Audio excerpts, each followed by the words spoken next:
Hello and welcome back to my channel. Today I'm going to make a really easy vegetarian mushroom stroganoff with all of these ingredients, and as always I've written a full blog post which I'll leave below, which will have all of the information you need to make this beautiful recipe. So make sure to click and pin and bookmark and save for whenever you want this easy recipe, and make sure to leave a like, subscribe for more videos, and leave a comment to let me know what you thought of this mushroom stroganoff. So let me talk you through all the ingredients that we have today.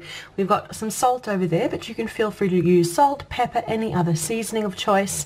We've got mushrooms. I've got two different types of mushrooms, these smaller closed cup mushrooms and the bigger portobello type mushrooms in the back over there. I love the combination of those, but feel free to use any mushrooms you like, whatever you can get hold of. I like a difference, the mixture of textures and flavors, and I found these large ones to almost be meaty and just incredible. And for our creamy sauce, I'm using cream and sour cream. I'm going to do a combination of the two.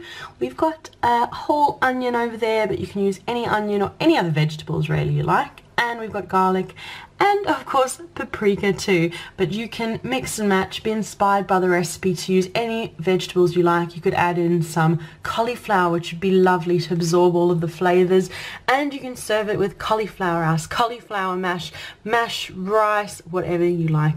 So I'm going to get on and I'm going to start by melting butter in a frying pan and start cooking our onion and garlic.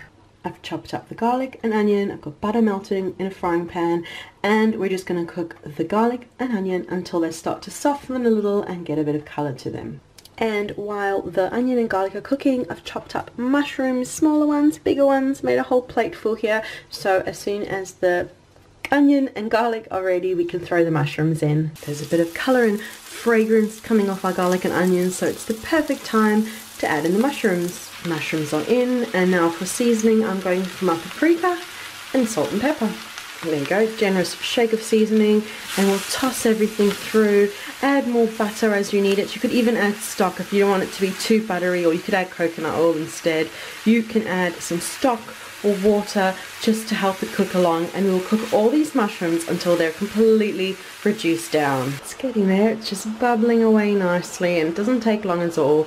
Once it's fully reduced we'll add all our creaminess. The mushrooms are all reduced down and full of flavour. So now I'm going to add my cream and sour cream. You can do all one or the other if you want, but I like a mixture of both. So we've got a couple of tablespoons of cream, a couple of tablespoons of sour cream, and we'll mix it all through, let it thicken and bubble away for a few minutes, and then it'll be done. And that only needs a couple of minutes to bubble away, but look at that beautiful creamy dreamy sauce. It would be beautiful with some zucchini noodles or cauliflower mash or cauliflower rice if you're on a low carb kind of diet. Otherwise go ahead and have it with any pasta, rice, mashed potato, whatever you like, but that is just beautiful.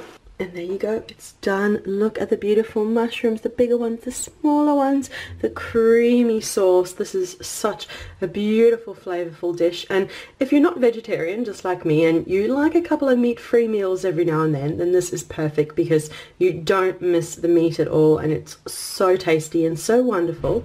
So thank you so much for watching. Make sure you leave a like, subscribe for more videos, and leave a comment to let me know what you thought of this video, and if you'd like more vegetarian inspiration in future.